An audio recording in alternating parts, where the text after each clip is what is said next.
Welcome to Stormgova. It is a district and island in the Simulami Empire with a unique culture and religion, the Stormgovan Guardian. Thousands of years ago, there was a Nordic-like tribe who were passing by and got stranded due to a storm in the Stormgovan Isles. They were unable to get away from the island and had to stay there for many generations. Samhele was the first town set up after the tribe got stranded. It was set as the capital, where the patriarch would live.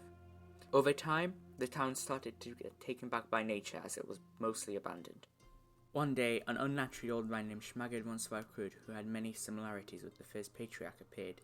Then he became the patriarch of Stormgova, an elder who could veto decisions by the Hashkara that would affect the system, or he could veto international decisions as well. The Hashkara was the person with the most power. They made decisions regarding Stormgova with the help of ministers. The Hashkara would be elected monthly, and could step down if they wanted to. A player rather than get sacked became the first Hashkara. He was the younger brother of Schmaker. On the 17th of June, people from Rathne came to Eltham in order to set up colonies, and eventually Stormgova joined the best empire in the region. It was added to the Simulami Empire as a county. Woodisdaniel and a group of Jurparic people settled in Stormgova. They set up a bastion fort and lived on the west coast. Many years ago, before Stormgova came to be, what many people called a monster lurked in the jungles, and it stopped new people from coming to the land. It is the guardian of Stormgova, and it was known for causing storms across the island. In a village many years ago to the Kion family, Onixsaphire was born, and she was gifted. Sadly, her parents were killed by a freak storm caused by the guardian. Whenever she went adventuring around Stormgova, she would experience nature to the fullest, having several face-to-face encounters with the guardian. She was the only person who could see her, and befriended the guardian, many times playing with her. One day, Onyx was left alone in the woods by her brother, Tatsumi, and found a boy who was not much older than her, who she knew when she was younger.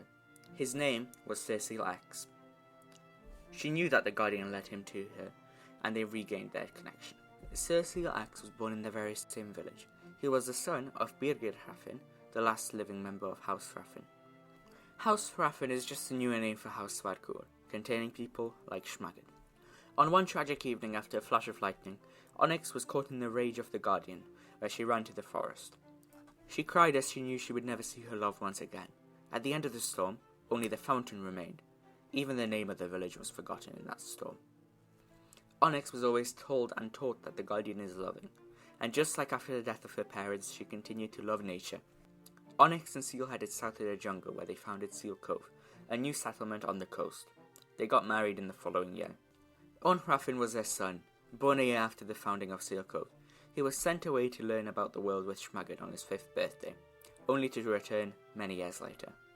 This meant that he was free from the influence of empires and tyrants, and he had a fair view on the world. One evening, the Guardian came to Onyx and asked her to become the Maiden of the Guardian.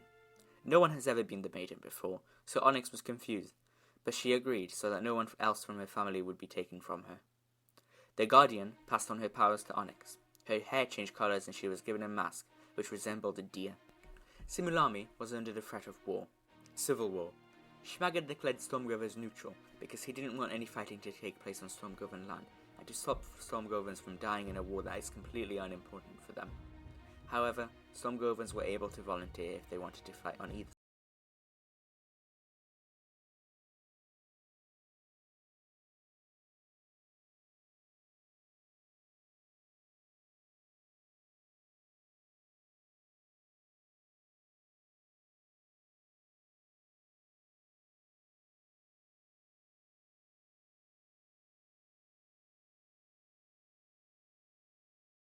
Xenohan ended up winning and did some district reforms on Stormgova because they negotiated to him for full integration into the Empire.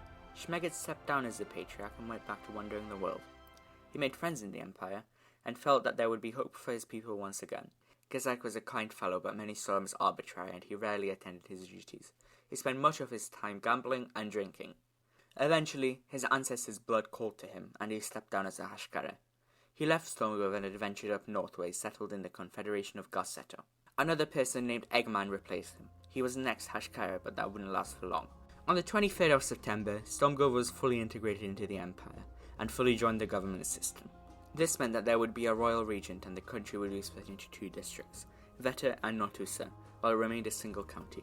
SirsealX became the regent of Stormgova, and Woodisdaniel became the governor of Vita, and Moonmaster 1000 became the governor of Natusa. In the centre of Stormgova there was a town of squatters who hid in a cave called Crystallis. They settled on Stormgovan lands and did not honour the Guardian. As a result of this, they were personally visited by Zeno. The Emperor got them to leave for a little bit of violence. He killed them and they never returned. A mysterious nomad known as Upsidedownelf was looking for a place to build a town. He found a perfect area in the north, naming it Skardin. The city thrived with farms, livestock and housing. Ali Faruqi was abandoned by his parents in Crystallis, and he left to explore the world. By the time he returned, his town was in ruins after the squatters there got killed. He decided to begin rebuilding it and became the new mayor. Green Lion II was a distant relative of Onixsaphire. He was the mayor of Jelhem, an area in Mercuria, and after overworking himself, he gave up the town.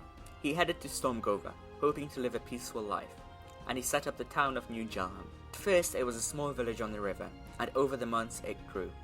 Seal Cove was thriving. A new law has been passed where citizens of Simulami must be invited to one of the capitals, either Seal Cove or Mercuria. Mercuria was the largest city in the colonies, and Seal Cove became the second largest. However, this golden age did not last forever.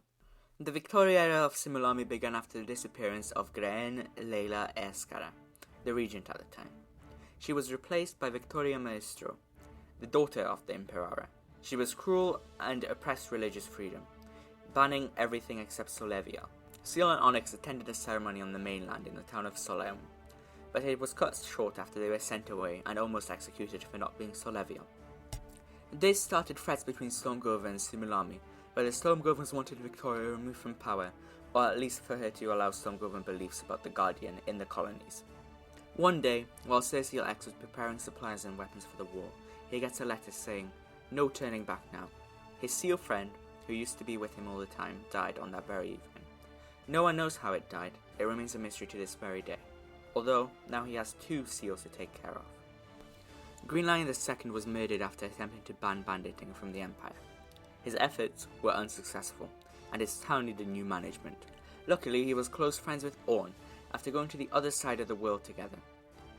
They would travel and fight bandits together, resulting in Green Lion II passing lots of life advice to Orn. Green Lion II wrote a letter to Orn a few days before his death, inviting him back to Stormgova. When Orn returned, he was welcomed by a completely different society in the world than the one from legends that Schmaker told him. Another unusual thing that he found was the town hall of New Jelhem completely empty. There was no one in the building, not even Green Lion II. Orn looked elsewhere and found the town of Skardin, where he talked to Upsidedownelf. He told him about the death of the lion, and Orn sought to continue his legacy, befriending Elf in the process. After making his way back to Seal Cove, he met his parents, who told him everything. Orn inherited all of Green Lion's jobs and roles, meaning that he would be the assistant governor and mayor of New Jelhem. But yeah, that's pretty much everything we have in Stormgova so far. Thank you for watching this video. I couldn't thank you enough because I spent so long working on this video. It's been hard. But yeah, there's still a lot going on in lore. There's been 2 new towns set up since I started recording that video 2 weeks ago. And you can join in the description. I've left a link, everything. And yeah, we're never going to decline a new player, so thank you. And that's the end of this. Goodbye.